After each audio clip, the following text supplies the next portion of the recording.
Bismillahirrahmanirrahim. Alhamdulillahi rabbil alamin. Allahumma salli wa sallim wa barik ala Muhammad wa ala ali Muhammad. Allahumma anfa'na bima 'allamtana wa 'allimna ma yanfa'una wa zidna ilma wa barik lana fi ilmina. Warzuqna al-ikhlasa fil qawli wal 'amali kamila wa nas'aluka Allahumma ilman nafi'an la yunsa wa tawfiqan da'ima. Amin ya rabbal alamin.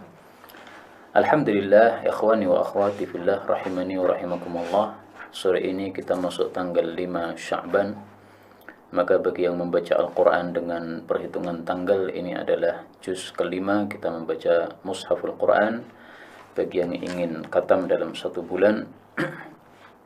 Dan kita lanjutkan sekarang hadis yang ke-32 dari kitab Al-Arba'un An-Nisa'iyah.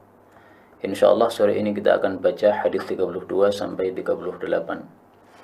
Faqala al-muallif hafizahullah al-hadithu tsani wa thalathun, hadis 32, wa an Jabirin radhiyallahu anhu qala tulliqat khalati, telah dicerai bibi saya, fa aradat an tajudda nakhlaha, maka dia ingin untuk memanen pohon kurmanya.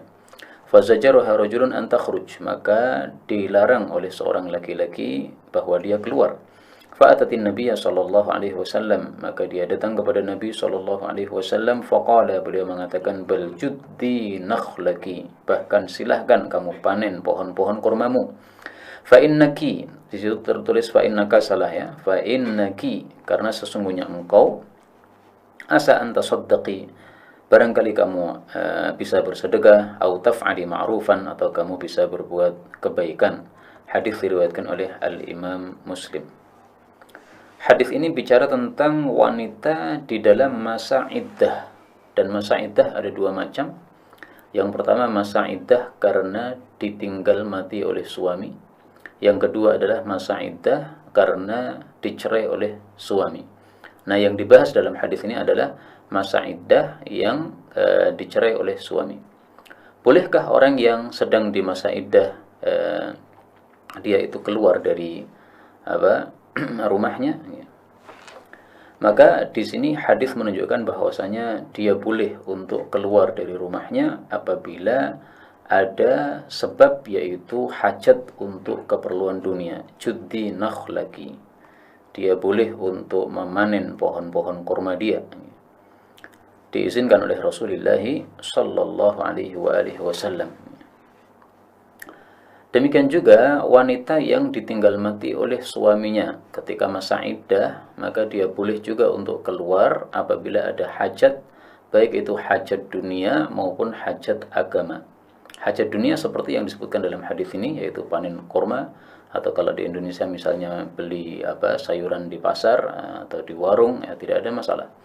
Atau untuk hajat agama, yaitu misalnya hadir dalam pengajian, atau juga untuk salat jamaah di masjid.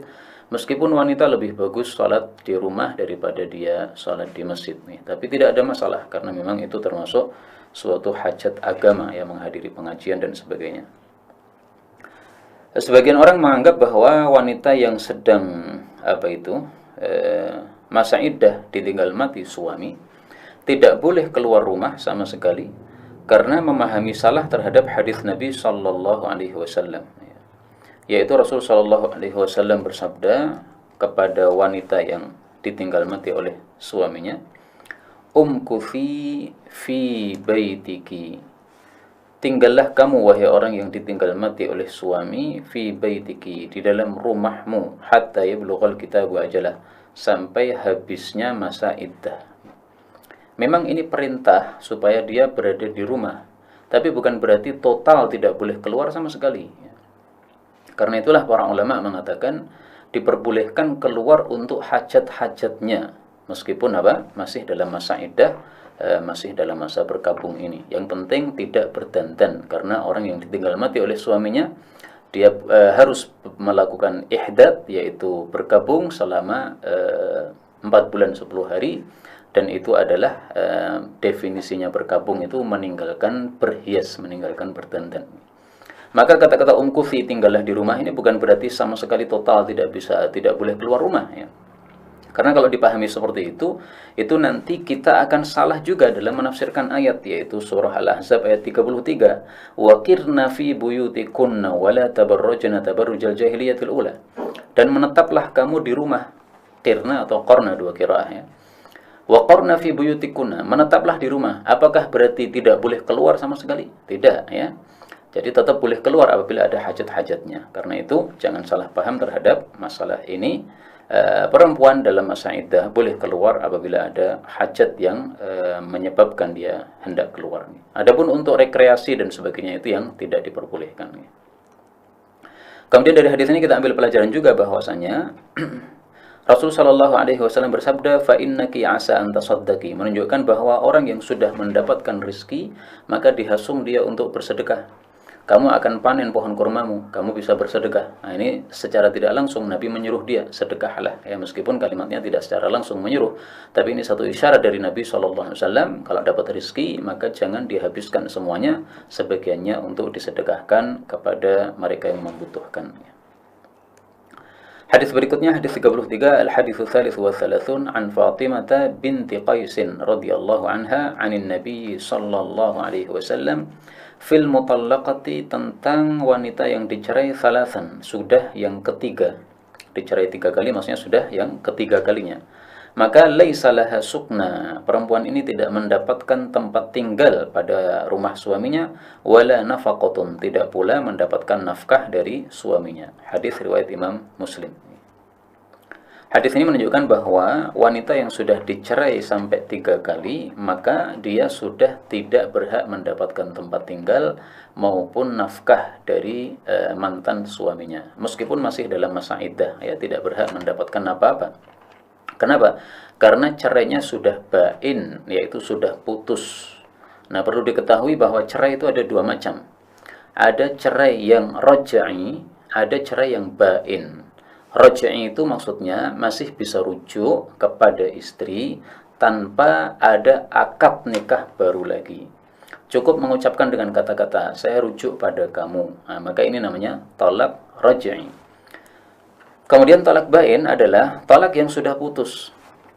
Kalau sudah putus, maka kalau mau rujuk lagi kepada istri, boleh. Tapi harus ada akad baru. Dan talak bain ini juga ada 2 macam lagi. Ada bain sughra sama bain kubra. Putus kecil sama putus besar. Kalau putus kecil itu adalah ketika cerainya baru yang ke-1 atau yang kedua, kemudian masa iddahnya sudah habis. Nah, ketika masa iddahnya sudah habis, inilah yang disebut bain sughra, putus kecil. Mau rujuk boleh enggak? Boleh, tapi harus akad lagi baru, mahar lagi baru, kasih mahar lagi. Yang kedua adalah bain kubro, yaitu putus besar, yaitu kalau sudah cerai yang ketiga kali. Maka ini putus besar seperti ini, tidak boleh rujuk kepada istri, kecuali harus memenuhi 2 syarat. Syarat yang pertama, istri ini sudah dinikahi oleh orang lain. Ini syarat pertama. Syarat kedua, istri ini sudah dikumpuli oleh suami yang kedua tadi. Nah, kalau 2 syarat ini sudah terpenuhi, kemudian suami kedua mencerai istri tersebut, nah baru boleh suami pertamanya untuk rujuk. Nah, maka ringkasnya, cerai ada 2 macam, ada yang raj'i, ada yang bain. Yang raj'i inilah yang istri masih berhak mendapatkan nafkah dari suami. Adapun yang bain, baik itu bain sughra maupun bain kubra, ini tidak berhak untuk mendapatkan nafkah atau tempat tinggal dari suami. Maka jangan salah paham terhadap ayat Quran yang mengatakan askinuhunna min haitsu sakantum min wujdikum. Pada surah At-Talaq ayat 6. Berilah tempat tinggal kepada mereka, yaitu wanita-wanita yang dicerai, di tempat yang kalian tinggal, min wujdikum, sesuai kemampuan kalian. Wala tudarruhunna litudayyiqu 'alaihin. Jangan disalahpahami, oh ini berarti setiap yang dicerai berhak mendapatkan tempat tinggal. Enggak. Yang berhak mendapatkan tempat tinggal hanyalah wanita yang dicerai, yang cerainya cerai raj'i tadi. Adapun yang bain maupun bain sughra maupun kubra, ini sudah tidak mendapatkan tempat tinggal lagi. Kenapa? Karena kalau masih raj'i, itu dia masih statusnya masih sebagai istrinya. Sehingga hubungan intim juga nggak ada masalah. Kalau hubungan intim terjadilah di situ rujuk, ya, maka rujuk itu ada dua macam caranya. Boleh dengan kata-kata saya rujuk pada kamu, boleh juga dengan perbuatan, yaitu hubungan intim dengan istri yang sudah dia katakan saya cerai kamu tadi. Maka ini berarti sudah rujuk dengan sebab hubungan intimnya. Adapun yang sudah bain, sudah putus, sudah bukan istrinya lagi. Sentuhan tidak boleh, memandang tidak boleh, dan seterusnya. Tayyib. Kemudian jangan lupa Fatimah binti Qais, perawi hadis ini adalah Fatimah binti Qais yang kemarin sudah kita bahas, yaitu yang disuruh oleh Nabi untuk menikah dengan Usamah bin Zaid. Masih ingat ya, dia adalah seorang wanita Quraisyah, sangat cantik jelita, sementara dinikahkan oleh Nabi dengan Usamah bin Zaid yang merupakan mantan budak maula, dan dia kulitnya sangat hitam legam, seperti orang negro begitu. Hadis berikutnya al-hadits rabi' wa thalathun, hadis 34, wa an Jabirin yarfa'uhu. Jabir memarfu'kan hadis ini, maksudnya hadis ini dari Nabi sallallahu alaihi wasallam, fil hamilil mutawaffa anha, tentang wanita hamil yang ditinggal mati suaminya. Qala, Rasul mengatakan, la nafaqata laha, dia tidak berhak mendapatkan nafkah dari suaminya. Maksudnya dari harta warisan, ya. Hadis dikeluarkan oleh Baihaqi dan rawi-rawinya thiqah, akan tetapi dia mengatakan al-mahfudhu waqfuhu. Yang benar hadis ini mauquf. Jadi ringkasnya, hadis ini benarnya bukan sabda Nabi SAW, tetapi ini hanyalah pendapat dari Jabir radhiyallahu anhu. Itu yang dimaksud mauquf, ya. Jadi mauquf itu maksudnya hadis yang merupakan perkataan sahabat, bukan sabda Nabi SAW. Memang ada tiga istilah, ya. Ada istilah marfu', itu adalah sabda Nabi, mauquf itu adalah perkataan sahabat, maqtu' itu adalah perkataan tabi'in atau generasi setelahnya. Nah, maka di sini ketika dikatakan al-mahfudhu waqfuh, yang benar mauquf, itu berarti yang benar bukan sabda Nabi tapi perkataan sahabat, yaitu di sini adalah Jabir radhiyallahu taala anhu. Perkataan Jabir ini diterima oleh para ulama. Jadi kalau ada wanita yang hamil ditinggal mati oleh suaminya, maka dia tidak berhak mendapatkan nafkah. Kenapa? Dia sudah mendapatkan jatah warisan dari suaminya. Nah, sehingga dia tidak lagi ditambahi nafkah, tidak. Demikian juga janinnya yang ada dalam perutnya juga mendapatkan warisan dari bapaknya yang sudah mati. Nah, sehingga tidak perlu lagi ditambahi jatah sebagai nafkah, ya. Sudah cukup dengan warisan yang dia dapatkan dari suaminya tersebut. Berbeda dengan wanita hamil yang dicerai, ya. Kalau wanita hamil dicerai, maka dia masih berhak mendapatkan nafkah dari suaminya. Kenapa? Karena janin yang ada dalam perutnya itu adalah milik suaminya. Sementara ibunya yang mengandung ini hanya tempat penitipan saja, ya. Jadi anaknya bukan dinisbatkan kepada ibunya, anaknya dinisbatkan kepada bapaknya. Karena yang punya air, punya mani adalah bapaknya di situ. Sehingga anak ini milik bapak, bukan milik ibu, ya. Sehingga ibunya hanya tempat penitipan saja. Nah, maka karena dititipi anak oleh suami tadi, maka si penitip ya harus kasih nafkah dong, ya. Nafkah untuk si ibunya tersebut dan juga nafkah untuk si janinnya kalau itu masih dalam masa iddah. Kalau sudah keluar dari masa iddah, maka nafkah tetap harus diberikan, dan itu sebagai jatah dari janinnya. Karena janin ini memakan susu yang ada pada tubuh ibunya, atau makanan yang ada pada tubuh ibunya, dan makanan itu muncul dari makanan yang dia makan. Nah, otomatis ibunya makan sesuatu, ini harus diganti oleh mantan suaminya yang sudah mencerainya tadi, ya. Dalilnya dalam Al-Quran pada surah At-Talaq tadi yang saya bacakan ayat 6 tadi, ya. Allah mengatakan wa in kunna ulati hamlin fa anfiqu alaihin. Kalau wanita yang dicerai itu hamil, maka nafkailah kepada mereka hatta yadh'na hamlahum, sampai mereka itu melahirkan anaknya. Dan ini mencakup masa iddah maupun di luar masa iddah. Kalau masa iddah, maka nafkahnya itu untuk si ibu dan bayinya. Sementara ketika sudah melahirkan, maka masih dinafkahi, tetapi nafkahnya untuk si bayinya. Kita lanjutkan Kitabur Radha'ah, kitab tentang penyusuan. Maksudnya di sini adalah penyusuan yang menyebabkan mahram. Jadi seorang ibu menyusui seorang anak yang bukan anak dia. Nah, kapan anak ini menjadi anak susuan dan kapan tidak, itu yang akan dibahas. Hadis yang ke-35, al-haditsul khamis wa thalathun. Wa an Aisyah radhiyallahu anha qalat kana fima unzila, di sini tertulis unzilu, mestinya unzila ya. Kana fima unzila fil Qur'an, dulu termasuk yang diturunkan dalam Al-Qur'an adalah ayat yang bunyinya itu asyru radha'atim ma'lumati yuharrimna. 10 kali penyusuan yang diketahui itu menyebabkan mahram. Thumma nusikhna, kemudian ayat ini dinasakh bi khamsin ma'lumatin, dengan 5 kali penyusuan yang diketahui. Fatufiya Rasulullah sallallahu alaihi wasallam, lalu Nabi wafat, wahiyya, dan ayat tersebut fima yuqra'u minal Qur'an, termasuk apa yang masih dibaca orang dari Al-Qur'an. Hadis riwayat Imam Muslim. Hadis ini menunjukkan bahwa ada ayat-ayat yang mansukh di dalam Al-Qur'an. Sebagaimana Allah sebutkan di dalam surah Al-Baqarah, ma nunsikh min ayatin aw nansa'ha na'ti bi khairin minha aw mithliha, atau ma nansakh min ayatin aw nunsiha, ya dua qiraah, na'ti bi khairin minha aw mithliha. Apapun yang kami nasakh dari suatu ayat atau kami lupakan engkau terhadapnya, maka kami akan datangkan yang lebih baik atau yang semisal dengannya. Nah, maka ada ayat yang mansukh. Mansukh itu maksudnya dihapus. Nah, mansukh itu ada dua macam. Ada yang dihapus hukumnya, ada yang dihapus bacaannya. Tapi lebih lengkapnya ada 3 macam ya. Ada ayat yang dihapus hukumnya saja, tapi ayatnya masih ada. Ada yang dihapus lafalnya saja, tetapi hukumnya masih berlaku. Ada yang hukumnya dan lafalnya dihapus dua-duanya. Nah, mari kita pelajari tentang hadis ini. Dulu ada ayat yang mengatakan 10 penyusuan yang diketahui menyebabkan mahram.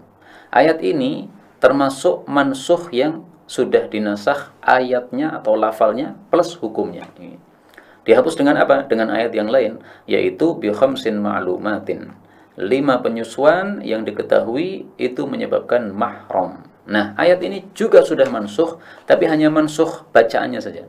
Mansukh lafalnya saja.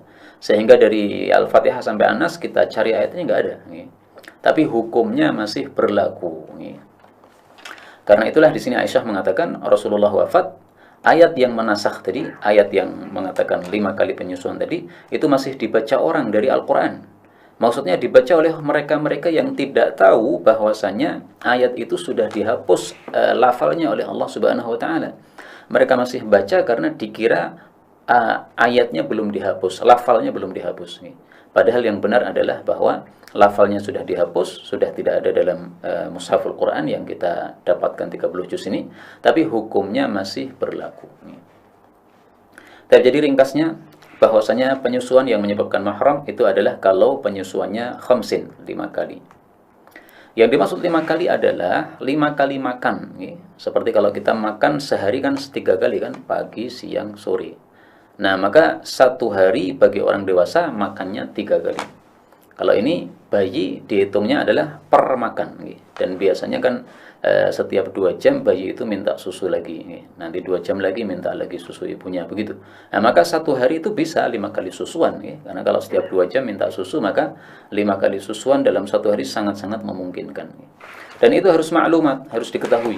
Yaitu diketahui betul-betul 5 kali. Sehingga kalau ragu-ragu apakah 5 ataukah 4, ini masih belum menyebabkan mahram. Kenapa? Belum memenuhi syarat maklumat. Jadi syaratnya 2 ya.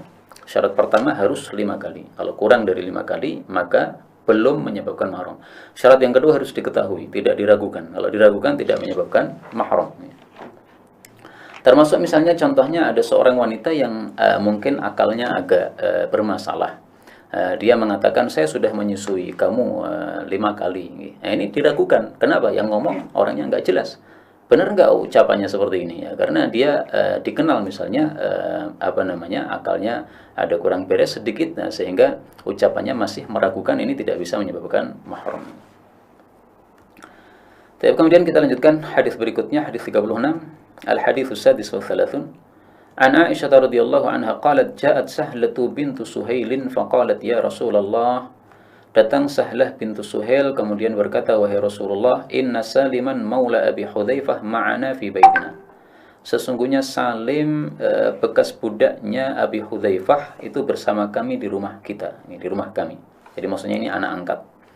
Wa qad balagha ma yablughu rijal, dan dia sekarang sudah balik sebagaimana baliknya kaum laki-laki dewasa. Ya. Jadi dulu ketika masih diangkat sebagai anak masih kecil. Lah sekarang sudah balik. Berarti kan tidak mahram sama ibu angkatnya ini. Bagaimana solusinya? Ya, qala Nabi mengatakan ardi'ihi, susuilah Salim itu, tahrumi alaih, kamu akan jadi mahram terhadap dia. Hadis riwayat Muslim. Hadis ini bicara tentang radha'atul kabir, menyusui orang yang sudah dewasa. Yang dimaksud dewasa dalam bab penyusuan adalah sudah lebih dari 2 tahun. Jadi syarat penyusuan yang menyebabkan mahram selain harus 5 kali, juga harus diketahui, juga harus anaknya itu usia maksimal 2 tahun. Di atas 2 tahun ini sudah tidak berlaku lagi penyusuan tersebut. Nah, maka hadis ini membahas tentang radha'atul kabir. Bagaimana kalau ada anak lebih dari 2 tahun, ya 5 tahun, atau sudah jenggotan, ya, menyusui kepada seorang wanita. Apakah dia jadi mahramnya atau tidak? Ini yang dibahas. Salim ini dia sudah dewasa sebagaimana perkataan Sahlah tadi, balagha, sudah balik. Maka ketika Nabi mengatakan susuilah dia, kamu jadi akan mahram dengan dia, maka Sahlah ini bertanya kepada Rasulullah, ya Rasulullah, dia sudah muncul jenggotnya. Maka Rasulullah sambil tersenyum mengatakan, saya tahu bahwa jenggotnya sudah muncul, dia sudah dewasa memang. Maka hadis ini menyebabkan perselisihan para ulama. Pendapat mayoritas mengatakan bahwa hadis ini tidak berlaku. Kenapa? Ini adalah satu kasus khusus, tidak bisa diterapkan untuk yang kasus yang lain. Karena hadis-hadis yang lain yang sahih menunjukkan bahwa maksimal usia bayi untuk disusui oleh seorang ibu yang lain itu adalah hanya sampai 2 tahun saja. Di atasnya sudah tidak bisa lagi. Pendapat yang kedua mengatakan, ini pendapatnya Aisyah radhiyallahu anha, bahwasanya laqad kana lakum fi Rasulillahi iswatun hasanah. Rasulullah adalah tauladan yang baik, ya, iswah atau uswah, dua qiraahnya. Nah, maka karena Rasulullah memberikan contoh seperti ini, kata Aisyah, ini bisa diterapkan. Karena itu Aisyah itu suka memberikan melihat, ya, kalau ada laki-laki yang cerdas, nih, yang aifa, yang sudah hampir balik, kelihatan cerdas. Nah, Aisyah itu senang kalau dia itu menjadi saudara mahramnya, saudara susuannya. Maka Aisyah perintahkan adik-adiknya atau kerabat-kerabatnya yang mahram dengan dia untuk menyusui. Jadi yang masih aktif susunya untuk menyusui si laki-laki yang sudah mau gede ini. Kenapa? Aisyah pengen untuk mengajarkan ilmu kepada dia. Nah, seluruh istri-istri Nabi SAW tidak setuju dengan itu. Maka Aisyah radhiyallahu anha mengatakan, laqad kana lakum fi Rasulillahi iswatun hasanah. Nah, maka di sini ada dua pendapat yang bertentangan. Pendapat yang tengah-tengah adalah bahwasanya hadis ini karena sahih riwayat Imam Muslim, maka hadis ini bisa diterapkan, tapi harus pada kasus sebagaimana kasusnya Sahlah dengan Salim. Apa kasusnya Sahlah dengan Salim? Salim diangkat sebagai anak oleh Sahlah pada waktu masih kecil, sehingga sudah akrab, sudah terbiasa dengan ibunya ini, ya, sudah sangat dekat sekali seperti ibu sendiri. Nah, begitu dewasa sudah tidak mahram lagi, tentu saja memang sejak kecil tidak mahram, ya. Nah, maka ini menyusahkan kalau Sahlah berada di rumah bersama Salim, tidak boleh khalwat berdua. Kemudian Sahlah kalau mau keluar kamar harus pakai jilbab, menyusahkan seperti ini. Nah, maka karena ini kondisi menyusahkan, sementara Sahlah tidak bisa memberikan rumah kepada Salim, jadi memang rumahnya cuma satu itu. Kalau rumahnya bisa dipisah karena kaya raya, nggak ada masalah. Ini para sahabat Nabi rata-rata miskin, mereka adanya cuma satu rumah itu, sehingga tidak bisa dipisah antara Sahlah dengan Salim. Akhirnya solusinya berarti disusui meskipun sudah jenggotan, nggak ada masalah. Maka hadis ini masih bisa diterapkan, tapi dengan catatan harus kondisinya sama dengan kondisi Sahlah dan Salim. Jadi pendapat jangan mengikuti yang ifrat atau tafrid, ya, tapi pendapat yang tengah-tengah saja. Dan sebagaimana dikatakan oleh Syekhuna, siapa namanya beliau itu? Syekh Abdurrahman Al-Qarni atau yang lain, saya lupa. Beliau mengatakan bahwa biasanya kalau ada perselisihan pendapat, itu pendapat yang tengah-tengah itu biasanya yang lebih mendekati kepada kebenaran. Memang tidak selalu begitu, ya, tapi banyak kita dapatkan bahwa kalau ketika ada perselisihan pendapat itu biasanya pendapat yang tengah-tengah adalah yang mendekati kepada kebenaran. Oh ya, itu yang mengatakan adalah Syekhuna Sa'ad Al-Khaflan, ya. Beliau punya kajian rutin setiap harinya, setiap malam, lewat YouTube kalau nggak salah, online, tetapi memang agak malam, ya, mungkin jam 11 atau jam 12. Tapi kembali ke sini, maka hadis ini sahih, masih bisa diterapkan, tetapi jangan diperluas. Kalau diperluas salah. Sebagaimana yang dilakukan di Mesir, pernah ada seseorang memberikan fatwa di televisi begitu. Ditanya, ada seorang laki-laki dengan seorang wanita dalam satu kantor, isinya cuma 2 orang itu. Bagaimana ini? Maka beliau memberikan solusi, ardi'ihi tahrumi alaih. Nah, maka karena dia memberikan solusi dengan hadis ini, akhirnya dilengsarkan dari jabatan muftinya. Ya, saya pernah dengar cerita ini dari Mesir. Memang itu adalah fatwa yang salah, tidak bisa diterapkan untuk setiap orang. Ya, kemudian setiap orang yang ingin mahram dengan wanita, akhirnya dia minta izin untuk jadi anak susuannya, nggak bisa begitu. Tapi kita lanjutkan, kitab berikutnya, Kitabun Nafaqat, kitab tentang nafkah-nafkah. Nafkah itu ada yang wajib, ada yang sunnah, ada yang makruh, ada yang mubah, ada yang haram. Nah, sehingga di sini disebut dengan istilah nafaqat, yaitu dengan bentuk jamak untuk mencakup semuanya. Hadis 37, al-haditsus sabi' wa thalathun. Wa an Abi Hurairah ghafarallahu lahu wa li ummihi qala jaa'a rajulun ila an-nabiy sallallahu alaihi wasallam faqala ya Rasulullah indi dinar. Wahai Rasulullah, saya punya uang 1 dinar. 1 dinar kalau sekarang itu sekitar 1,9 juta, hampir 2 juta. Qala anfiqhu ala nafsik, infakkan untuk dirimu. Qala indi akhar, saya punya dinar yang lain. Qala anfiqhu ala waladik, infakkan untuk anakmu. Qala indi akhar, saya punya dinar yang lain. Qala anfiqhu ala ahlik, infakkan untuk istrimu. Ahlun itu kadang-kadang artinya keluarga, kadang-kadang artinya istri. Jadi ada arti luas, ada arti sempit, tergantung kondisi kalimat. Di sini kondisi kalimat mengharuskan ahlun diartikan istri. Qala indi akhar, saya punya dinar yang lain. Qala anfiqhu, di sini tertulis anfiqu, ya mestinya anfiqhu, infakkan dia ala khadimik, untuk pembantumu, maksudnya budak ya, karena zaman dulu pembantu adalah budaknya. Qala indi akhar, qala anta a'lam, kamu lebih tahu, maksudnya lebih tahu siapa yang lebih berhak untuk kamu beri nafkah atau beri sedekah. Hadis diriwayatkan oleh Imam Syafi'i, akhrajahu Syafi'i wal lafdhu lahu wa Abu Dawud wa akhrajahu An-Nasa'i wal Hakim bi taqdimiz zaujah 'ala al-walad. Jadi Imam Nasa'i dan Hakim meriwayatkan juga, tetapi bi taqdimiz zaujah, mendahulukan istri 'ala al-walad, daripada anak. Kalau riwayat yang kita baca ini kan anak dulu baru kemudian istri. Jadi ringkasnya, hadis ini menunjukkan bahwa nafkah kepada diri sendiri itu adalah nafkah yang paling wajib. Adapun kepada selainnya, maka itu adalah nafkah yang nomor 2, kepada istrinya, kepada anaknya. Dan hadis ini menunjukkan juga bahwasanya memberi nafkah itu hendaklah urut, yang paling wajib didahulukan, kemudian yang wajib, kemudian yang sunnah, dan seterusnya begitu. Sama dengan amalan-amalan yang lain ya. Amalan wajib didahulukan daripada amalan sunnah. Seorang wanita punya hutang puasa Ramadan, nah, dia lunasi dulu, baru kemudian dia puasa sunnah 6 hari di bulan Syawal. Atau kalau dia pakai mazhab Syafi'i, ya dia meniatkan untuk mengqadha puasanya plus sekaligus niatan untuk puasa sunnah Syawal, nggak ada masalah menurut mazhab Syafi'i dalam hal itu. Tapi kembali ke sini, kemudian hadis ini Rasul Shallallahu Alaihi Wasallam mengurutkan siapa yang wajib untuk kita nafkahi. Yang pertama kali adalah diri sendiri. Ini menunjukkan bahwa diri kita bukan milik kita. Ini hanya titipan dari Allah Subhanahu wa taala, sehingga kita harus menjaga diri kita. Jangan sampai dibiarkan mati akhirnya, dibiarkan kelaparan akhirnya mati. Ya, namanya tubuh manusia perlu makan, kasih makan. Kemudian setelah itu nomor 2 adalah anak, baru kemudian nomor 3 adalah istri. Tapi dalam riwayat yang lain, istri dulu baru kemudian anak.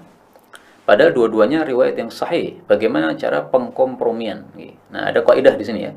Kalau ada 2 hadis yang sama-sama sahih, maka itu hendaklah dua-duanya dipakai, sehingga harus dikompromikan. Jangan dibuang salah satu, diambil yang lainnya, enggak.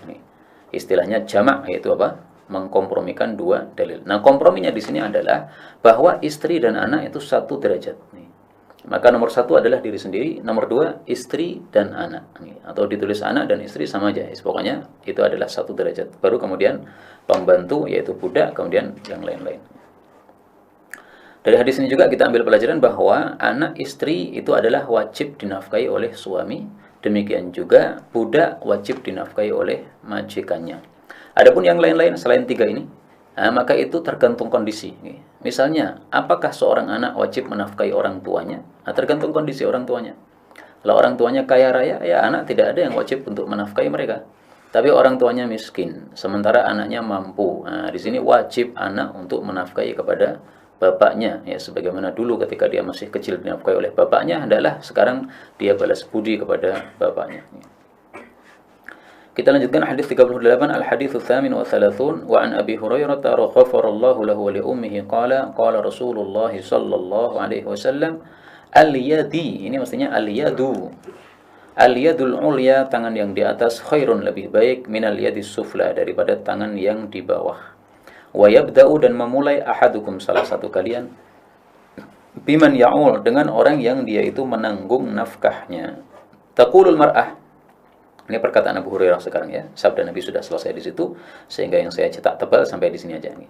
Kemudian Abu Hurairah menambahkan, taqulul mar'ah, seorang wanita boleh berkata, at'imni, berilah makan kepadaku wahai suamiku, au talliqni, atau kalau tidak bisa ya ceraikan saya, supaya saya dinikahi oleh laki-laki yang bisa memberikan makan. Hadis riwayat Daraqutni dan sanadnya hasan, wa akhiruhu mudraj, dan akhir dari hadis ini adalah mudraj. Maksudnya kalimat terakhir yaitu taqulul mar'ah at'imni au talliqni, ini bukan sabda Nabi, tapi ini adalah perkataan Abu Hurairah radhiyallahu anhu. Nah, maka disebut mudraj tadi ya. Jadi satu perkataan sahabat yang dimasukkan dalam lafal hadis seolah-olah itu adalah sabda Nabi, padahal itu adalah perkataan sahabat Nabi sallallahu alaihi wasallam. Apa sih yang dimaksud tangan yang di atas? Ternyata sudah ditafsiri oleh Nabi sallallahu alaihi wasallam. Sehingga kita tidak perlu menafsirkan lagi ya, karena sudah ada tafsiran dari Nabi. Nah, kita lihat tafsiran dari Nabi. Rasul sallallahu alaihi wasallam bersabda, al-yadul ulya hiyal munfiqah. Tangan yang di atas itu maksudnya yang memberi infak, yang memberi. Wal yadus sufla hiyas sa'ilah. Tangan yang di bawah itu adalah yang meminta. Hadis muttafaqun alaih. Nah, maka ringkasnya lebih baik memberi daripada meminta. Dan meminta itu ada dua macam, ada yang halal, ada yang haram. Kalau dia butuh, maka boleh untuk meminta.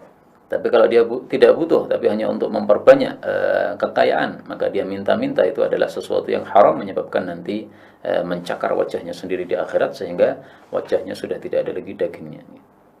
Dalam hadis yang lain, Rasul sallallahu alaihi wasallam bersabda, al-aidi thalatha, kalau enggak salah nih. Nah, ini. Al-aidi thalathatun, tangan itu ada tiga. Fayadullahil ulya, tangannya Allah itu yang paling tinggi. Karena segala yang ada di dunia ini semuanya pemberian dari Allah Subhanahu wa taala. Wa yadul mu'ti hiyallati taliha, adapun tangan orang yang memberi itu adalah yang di bawahnya lagi, di bawahnya Allah Subhanahu wa taala. Wa yadus sa'ilis sufla, tangan yang meminta adalah yang paling rendah. Fa'atil fadla, berikanlah sisa dari hartamu, jadi jangan disimpan kalau sisa. Wala ta'jiz an nafsik, kamu jangan lemah, yaitu maksudnya apa? Kemudian kalah dengan nafsunya sehingga pelit. Hadis riwayat Abu Dawud, derajatnya sahih. Nah, maka hadis ini menunjukkan bahwa tangan yang di atas itu maksudnya pemberi, dan setiap orang yang memberi hendaklah dia sadar bahwasanya tangan dia masih di bawahnya Allah Subhanahu wa taala. Nah, masih ada satu tangan lagi yang di atas, yaitu tangannya Allah, sehingga seorang yang memberi jangan sekali-kali dia merasa bangga dengan apa yang sudah dia lakukan. Kalau seseorang melakukan suatu amal dan dia bangga dengan amalnya, dia nggak paham hakikat amal. Kalau seseorang paham hakikat amal, bahwasanya amal itu sebenarnya perbuatan Allah Subhanahu wa taala, kita hanya diberi taufik saja untuk melakukan amal tersebut, kita tidak akan merasa bangga. Seorang yang cerdas tidak akan bangga terhadap kecerdasannya. Kenapa? Dia hanya diberi oleh Allah Subhanahu wa taala. Seorang yang fasih berkata-kata misalnya, dikenal sebagai singa podium misalnya, tidak akan bangga dengan kondisi dia sebagai singa podium. Apa yang dibanggakan itu hanya diberikan oleh Allah Subhanahu wa taala. Demikian juga orang yang misalnya banyak karyanya, setiap menulis karya dia selalu laris, selalu viral bukunya misalnya, dia tidak akan bangga. Salat tahajud beberapa jam lamanya, kuat kakinya, yang lain-lain tidak pada kuat, tidak akan bangga. Kenapa? Itu semuanya adalah diberi oleh Allah Subhanahu wa taala. Nah, maka hadis tadi seolah-olah memberikan peringatan, al-aidi thalathah, tangan ada tiga, ketahuilah kamu memberi itu bukan dari kamu, itu dari Allah Subhanahu wa taala. Karena kamu memberi pemberian yang kamu berikan itu sumbernya dari mana? Dari Allah Subhanahu wa taala. Kemudian tanganmu bisa bergerak memberi, itu yang memberi taufik siapa? Itu juga Allah Subhanahu wa taala. Karena itu Rasulullah Shallallahu alaihi wasallam diingatkan oleh Allah Subhanahu wa taala dalam Al-Qur'an surah Al-Anfal, "Wa ma ramaita idh ramaita walakinnallaha rama." Tidaklah kamu melempar wahai Nabi ketika kamu melempar, tetapi Allah itu yang melempar. Demikian juga kalau kita tarik untuk amalan-amalan kita semuanya juga begitu ya. Tidaklah kamu tahajud ketika kamu tahajud, tetapi Allah itu yang memberikan kamu tahajud. Tidaklah kamu infak ketika kamu infak, tapi Allah yang memberikan kamu infak, memberikan kamu taufik sehingga kamu infak.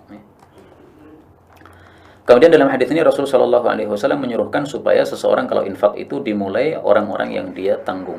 Yang dia tanggung tadi dirinya sendiri, kemudian istrinya, kemudian anaknya, ya, kemudian budaknya. Maka itu harus didahulukan daripada yang lain-lain. Dari hadis ini juga kita ambil pelajaran bahwa seorang wanita boleh minta cerai apabila dia tidak diberi nafkah oleh suaminya. Baik itu nafkah lahir maupun nafkah batin. Maka boleh untuk apa? Meminta diceraikan. Adapun kalau tidak ada masalah minta cerai, nggak boleh. Rasulullah Shallallahu alaihi wasallam bersabda, "Ayyuma mura'atin sa'alat zawjaha talaq." Siapapun wanita minta untuk dicerai oleh suami min ghairi ma ba'sin, padahal tidak ada masalah apa-apa, fa haramun 'alaiha raihatul jannah. Haram dia mendapatkan baunya surga. Hadis riwayat Abu Daud sahih. Nah, tidak diberi nafkah batin ini satu masalah, sehingga boleh untuk minta cerai. Tidak diberi nafkah zahir sama juga, ini satu masalah, tidak boleh untuk dia boleh untuk minta cerai. Demikian juga kalau suaminya sudah tidak mau sholat lagi, atau suaminya dulu berjanji menikah tidak akan merokok, ternyata setelah 1 bulan merokok lagi, ini berarti masalah, maka ini boleh untuk minta cerai. Tapi boleh juga untuk sabar ya. Jadi dia tidak diberi nafkah, dia bersabar, nggak ada masalah. Daripada saya statusnya sebagai janda, lebih baik saya statusnya sebagai seorang wanita yang punya suami. Nggak ada masalah kalau dia mau bersabar seperti itu, maka sabarnya akan diberi pahala oleh Allah Subhanahu wa taala. Allah mengatakan wallahu ma'as sabirin. Allah bersama orang-orang yang sabar, dan kita tahu bahwasanya pahala sabar itu adalah tidak ada hitungannya. Allah Subhanahu wa taala mengatakan innama yuwaffas sabiruna ajrahum bighairi hisab. Tiada lain disempurnakan orang-orang sabar itu pahala mereka bighairi hisabin, tanpa hitungan dari Allah Subhanahu wa taala. Dan sabar merupakan pemberian yang terbaik dari Allah Subhanahu wa taala kepada seorang hamba. Rasulullah sallallahu alaihi wasallam bersabda,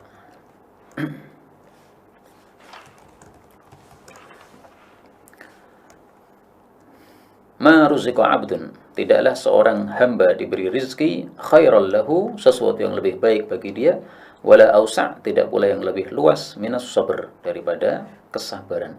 Jadi sabar itu adalah rizki yang paling baik, yang paling luas, karena bisa menghadapi semua masalah. Hadis riwayat Imam Hakim, derajatnya sahih. Demikian juga diriwayatkan oleh Bukhari Muslim, tapi lafalnya berbeda, yaitu wa ma u'tiya ahadun 'ata'an khairan wa awsa' min as-sabr. Tidaklah seorang itu diberi dengan satu pemberian yang lebih baik dan lebih luas daripada kesabaran. Hadis muttafaqun alaih. Rabbana afrigh 'alaina sabra wa tsabbit aqdamana wansurna 'alal qaumil kafirin. Amin ya rabbal alamin. Inilah yang dapat kita pelajari pada sore hari ini, karena ini sudah mencapai target, yaitu 7 hadis nih. Insyaallah kita lanjutkan 7 hadis berikutnya pada pertemuan yang akan datang, dan jangan lupa mempersiapkan dulu dibaca 7 hadis yang berikutnya minimal. Kita akan masuk nanti pada bab tentang pakaian, tentang perhiasan, dan tentang muamalat-muamalat yang lainnya. Wallahu a'lam bishawab. Walhamdulillahirabbil alamin. Sampai di sini saya cukupkan pertemuan kali ini. Adapun sisa waktu bebas mau diikuti ataukah tidak, saya akan menjawab pertanyaan-pertanyaan yang sudah masuk insyaallah taala. Baik, kita mulai. Afwan tentang ihdad. Ihdad itu berkabung ya. Biasanya kita diberi penjelasan bahwa lamanya 4 bulan 10 hari. Mohon keterangan lebih lanjut bahwa itu adalah durasi minimal. Ya, jadi gini. Ketika seorang wanita ditinggal mati oleh suami, ya, maka dia wajib hukumnya untuk melakukan ihdad. Tidak boleh berdandan. Jadi ihdad itu apa harus kita tahu dulu. Apa itu ihdad? Meninggalkan berdandan. Kalau mazhab Syafi'i mengatakan tarkuz zinah wa thib, meninggalkan berdandan dan parfum. Sebenarnya sama aja ya, parfum itu termasuk apa? Berdandan. Kenapa? Supaya dia tidak menarik orang, sehingga dia tidak menikah atau tidak dilamar oleh orang lain. Dan ini menurut para ulama adalah untuk wafa kepada suaminya. Ya, suami sudah berbuat baik kepada dia banyak ya, sehingga ketika suaminya mati maka wafanya seorang istri kepada suami, dia hendaklah istirahat dulu ya selama 4 bulan 10 hari untuk tidak menikah dan tidak berusaha untuk menampakkan keinginannya menikah sehingga dia berdandan dan sebagainya. Ini hukumnya wajib. Minimal, okay? Maksudnya tidak boleh dikurangi sama sekali. 4 bulan 10 hari, 4 bulan 9 hari, enggak boleh, haram. Okay? Korupsi 1 hari enggak boleh, haram. Ini minimal. Okay? Itu maksudnya minimal begitu. Tidak boleh dikurangi sama sekali. Adapun kalau wanita ini setelah kematian suami kemudian tidak tidak berdandan sama sekali sampai matinya, enggak ada masalah. Okay? Tidak ada batasnya. Karena wanita setelah ditinggal mati suaminya itu bebas, mau nikah lagi boleh, mau tidak nikah seumur hidup juga tidak ada masalah. Sebagaimana Ummu Darda radhiyallahu anha, dia ketika ditinggal mati oleh suaminya yaitu Abu Darda, dia mengatakan saya tidak akan menikah lagi karena saya ingin bersama kamu di dalam jannahnya Allah Subhanahu wa taala. Dilamar oleh Muawiyah, maka Ummu Darda mengatakan saya sudah terlanjur janji dengan suami saya yaitu Abu Darda. Maka Muawiyah mengatakan alaiki bisawm, kalau begitu kamu hendaklah banyak puasa supaya menekan syahwatnya wanita tersebut. Nah, adapun selain kematian suami dibatasi maksimal 3 hari, 3 malam. Dan ini hukumnya hanya mubah, tidak wajib. Seorang wanita ditinggal mati oleh bapaknya, sedih biasa ya. Berkabung, oke, berkabung boleh, nggak wajib. Jadi meninggalkan berdandan itu boleh. Tetapi dibatasi oleh Nabi hanya 3 malam.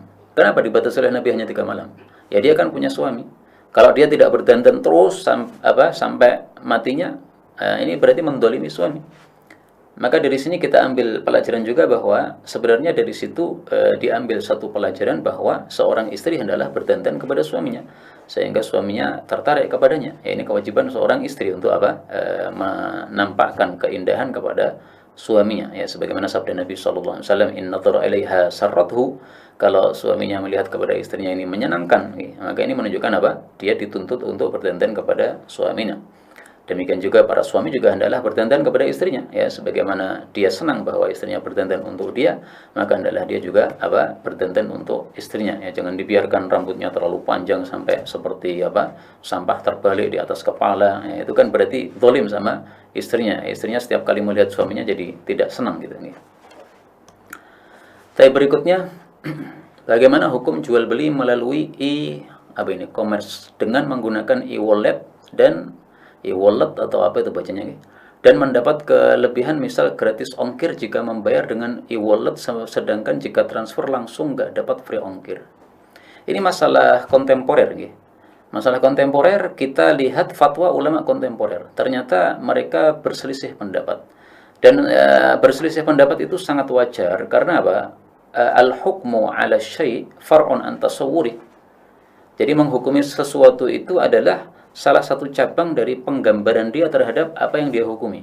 Nah, maka karena para ulama ini dalam menggambarkan apa yang ditanyakan ini ya, e-money atau e-wallet tadi itu adalah berbeda dalam menggambarkannya sehingga muncul perbedaan pendapat. Itu sesuatu yang wajar Tapi yang saya tahu yang dipilih oleh Syekhuna Al-Ustadz Mudzakir hafizahullah taala tidak ada masalah. Itu bukan termasuk riba ya. Karena itu tidak bisa dikatakan sebagai kullu qardin jarra manfa'atan fahuwa riba. Kalau dalam ungkapan para ulama kan, kullu qardin jarra manfa'atan fahuwa riba. Setiap peminjaman yang mengambil manfaat maka itu riba. Ini satu botol isinya 1 juta misalnya, saya pinjamkan kepada seseorang. Nanti dikembalikan satu botol ini isinya harus 1.100.000 misalnya. Ini riba sepertinya karena mengambil menarik manfaat, mengambil tambahan. 1 juta ya harus kembali 1 juta. Nah, mereka yang mengatakan bahwa ini haram itu karena dianggap itu memberikan pinjaman. Karena dia menabung uangnya pada dompet yang mereka bawa, berarti kan memberikan pinjaman. Pendapat yang membolehkan mengatakan itu bukan pinjaman. Kalau pinjaman itu kan ketika saya berikan pinjaman 1 juta, saya tidak bisa menggunakan. Uang 1 juta itu sudah dibawa oleh orang yang meminjam. Sementara pada Imune dan e-wallet tadi dan sebagainya, itu kan kita menabung di situ, kita pakai terserah bisa ya. Kita mau beli apapun dengan uang kita, itu memang uang kita. Maka pendapat yang membolehkan ini tidak menganggap ini sebagai satu qardin, bukan satu pemberian pinjaman, tapi itu sebagai sorof ya. Sorof itu apa namanya? Tukar menukar mata uang nih. Hanya bedanya kalau sorof zaman dulu itu adalah mata uang dinar ditukar dengan dirham, ya kalau sekarang berarti rupiah ditukar dengan dolar. Nah ini rupiah ditukar rupiah, tapi rupiah fisik ditukar dengan rupiah apa itu ya? Angka atau kartu begitu nih. Maka ini lebih mirip kalau dianggap sebagai sorof, maka dari sisi ini maka mereka mengatakan apa? Boleh. Ya kalau mau berhati-hati tidak usah pakai gitulah. Ya memang jadi free ongkirnya jadi hilang, nggak ada masalah kan, hatinya tenang. Karena setiap muslim itu kalau keluar duit untuk apapun juga, itu ada pahalanya dari Allah Subhanahu wa taala. Antum kehilangan ongkirnya berapa sih? 12.000. Udah, 12.000 antum keluarkan itu ada nilai pahalanya dari Allah Subhanahu wa taala. Nggak usah terlalu dipikirkan ya. Sebagaimana sabda Nabi SAW dalam hadis yang sahih, kullu nafaqatin yunfiquha al-'abdu yu'jaru fiha ilal bunyan. Setiap nafkah yang dikeluarkan seorang hamba diberi pahala oleh Allah selain untuk memewahkan bangunan, itu yang nggak ada pahalanya. Hadis riwayat Tabarani sahih. Tapi kalau antum mau ikuti pendapat yang membolehkan ya silahkan, nggak ada masalah nih. Kalau saya pribadi mengetahui adanya perselisihan ini tidak ikut-ikutan, hanya kalau ada orang melakukan ya saya biarkan aja. Baik, berikutnya untuk perempuan yang sedang dalam masa iddah, apakah jika hendak pergi untuk bekerja harus ditemani mahram? Enggak. Mohon penjelasannya untuk masa iddah bagi perempuan yang bekerja. Jadi ringkasnya, perempuan dalam masa iddah itu yang wajib dia lakukan adalah apa? Pertama, tidak boleh berdandan. Yang kedua, dia hendaklah tinggal di rumah, kecuali kalau ada keperluan. Maka rekreasi nggak boleh. Rekreasi itu bukan satu keperluan. Nah sekarang bekerja, apakah dia perlu ataukah tidak? Kalau memang dia tidak perlu, ya tidak usah. Tapi kalau dia perlu, misalnya memang penghasilannya cuma dari situ aja, maka silakan dia bekerja. Tapi kalau sebenarnya dia sudah kaya tapi karena malas di rumah, kemudian udahlah saya cari kerja sana sini gitu, nah, itu nggak perlu karena dia sudah ada duit sebenarnya, banyak duit, sehingga dia hendaklah menilai itu sesuai dengan keperluan.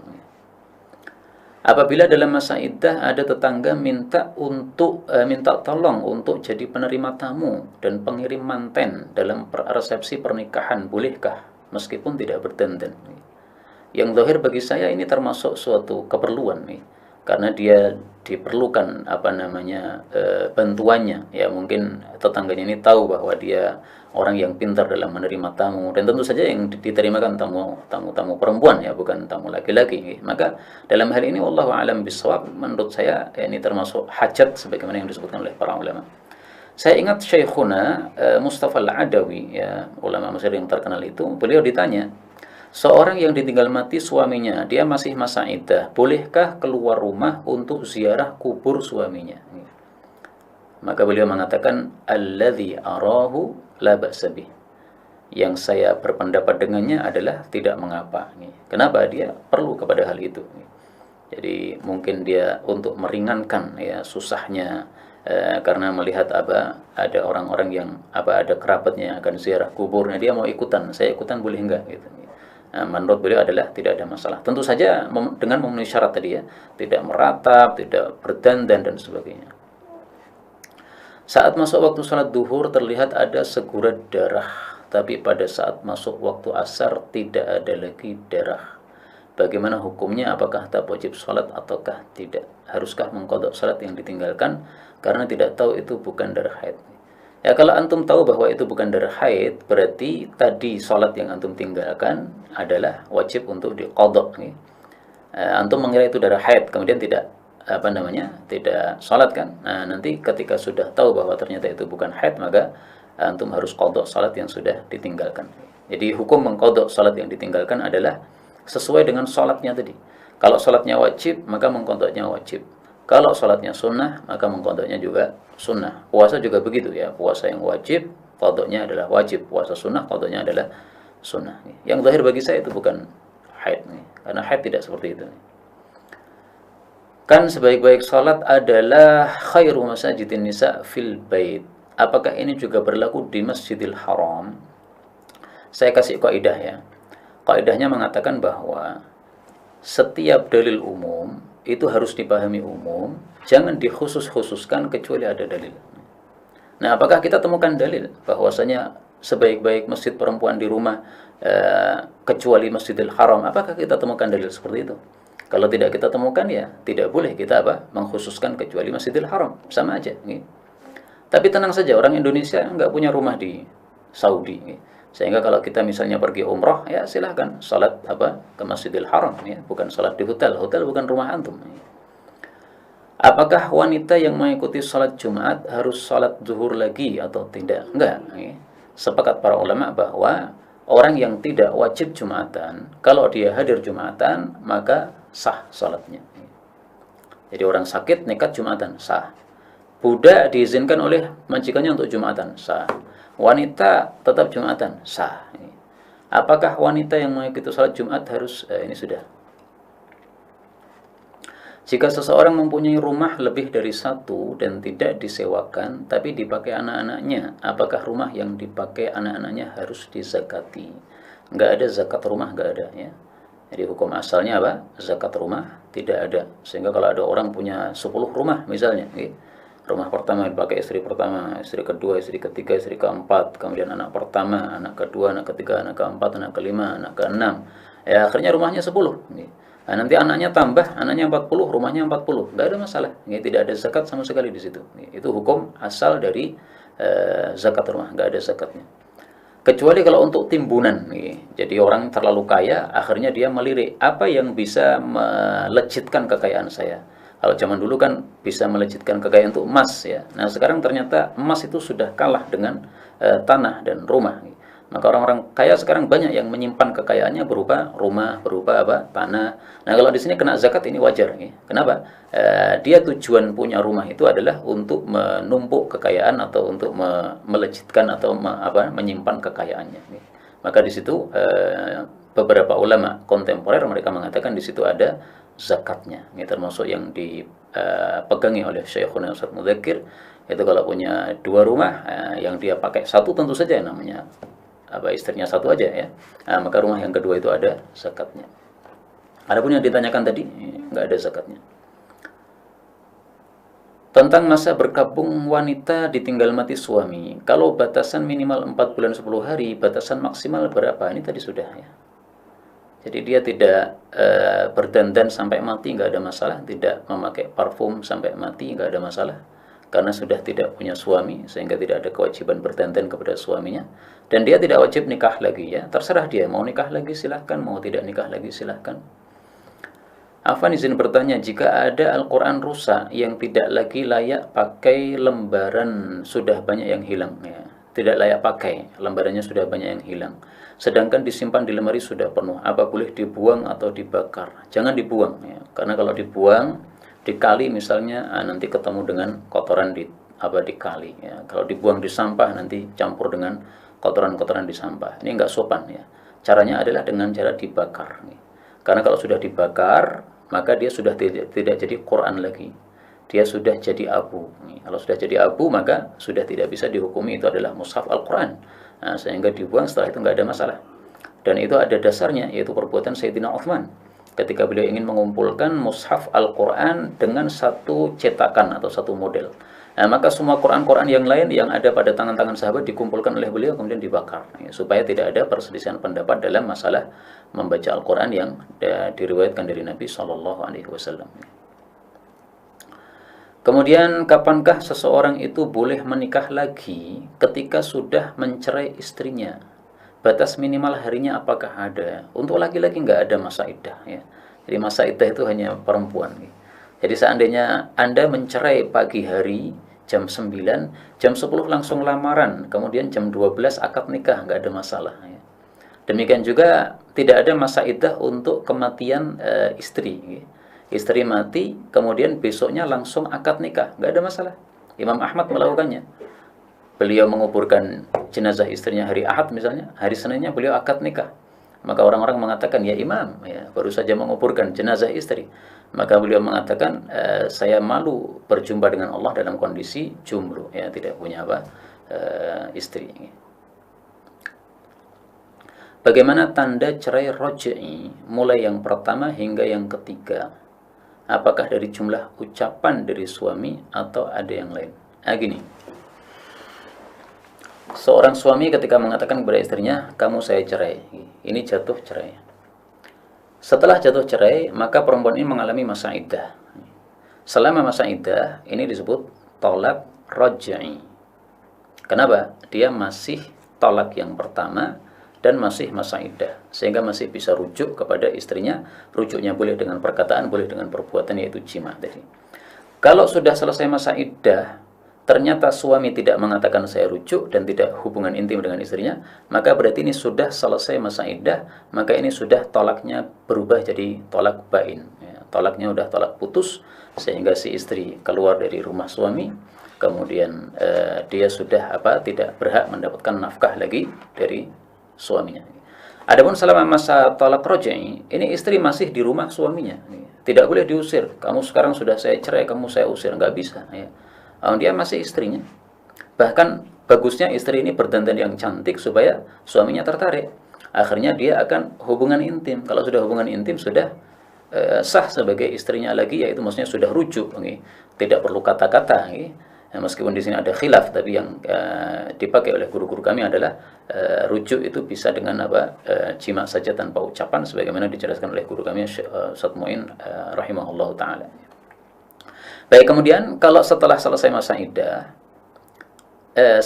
iddah dan suami rujuk, kan sudah sah jadi istrinya lagi kan.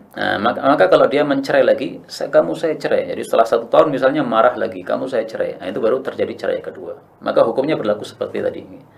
Kemudian kalau dia sudah rujuk lagi, kemudian dia cerai lagi, kamu saya cerai. Ini baru dihitung sebagai cerai yang ketiga. Itu cara menghitungnya begitu. Jadi tidak bisa langsung dalam 1 kali duduk ya. Kamu saya cerai. Kemudian 1 menit lagi mengatakan kamu saya cerai. 1 menit lagi kamu saya cerai. Ini berarti sudah yang ketiga, nggak bisa. Itu namanya adalah tolak bid'i, seperti itu. Tolak bid'ah. Jadi cerai itu harus taruyuh, harus perlahan-lahan, 1 kali. Adapun kalau langsung satu kali duduk langsung 3 kali, maka di sini diperselisihkan oleh para ulama. Menurut 4 mazhab bahwa itu terjadi cerai 3, yaitu talak bain kubro. Tapi menurut pendapat Ibnu Taimiyah rahimahullah bahwa itu cerainya masih dianggap 1, karena di masa Rasul sallallahu alaihi wasallam dan di masa Sayyidina Abu Bakar cerai seperti itu dihitung 1. Baru dihitung 3 itu di masa Sayyidina Umar, karena Sayyidina Umar ingin menghukum orang-orang yang suka mempermainkan cerai seperti itu, yaitu dia percepat cerainya menjadi 3 kali, maka dihukum oleh Sayyidina Umar bin Kaposisan. Maka di sini ada perselisihan pendapat di antara para ulama, dan itulah juga yang menyebabkan Ibnu Taimiyah dimasukkan penjara karena menyelisih 4 mazhab. Kemudian ini pertanyaan terakhir ya, karena ini sudah jam 5. Dalam masalah silaturahmi, apa juga ada kewajiban silaturahmi kepada kerabat karena hubungan persemandaan, jadi bukan hubungan darah. Intinya gini, kerabat itu kalau mahram, maka kita wajib untuk silaturahmi kepadanya. Yang dimaksud mahram adalah ketika kerabat itu adalah seandainya dia perempuan, maka saya sebagai laki-laki saya tidak boleh menikahi dia. Maka paman saya, ya, adiknya bapak saya atau masnya bapak saya wajib untuk silaturahim kepada beliau. Kenapa? Karena ini adalah hubungan mahram. Ya. Seandainya Pak desa itu adalah perempuan, saya tidak boleh untuk menikahi beliau. Masalah persemandaan juga begitu. Ya. Ketika dia memang mahram, maka wajib untuk silaturahim. Ya. Adapun tidak, maka tidak. Ya, untuk 2 pertanyaan kita tunda saja ini karena sudah jam 5. Ya. Sehingga insyaallah kita jawab pada pertemuan yang lain lagi. Wallahu ta'ala alam bisawab. Benarnya dari Allah, dan apabila ada salahnya fa astaghfirullahal azim li wa lakum walhamdulillahi rabbil alamin.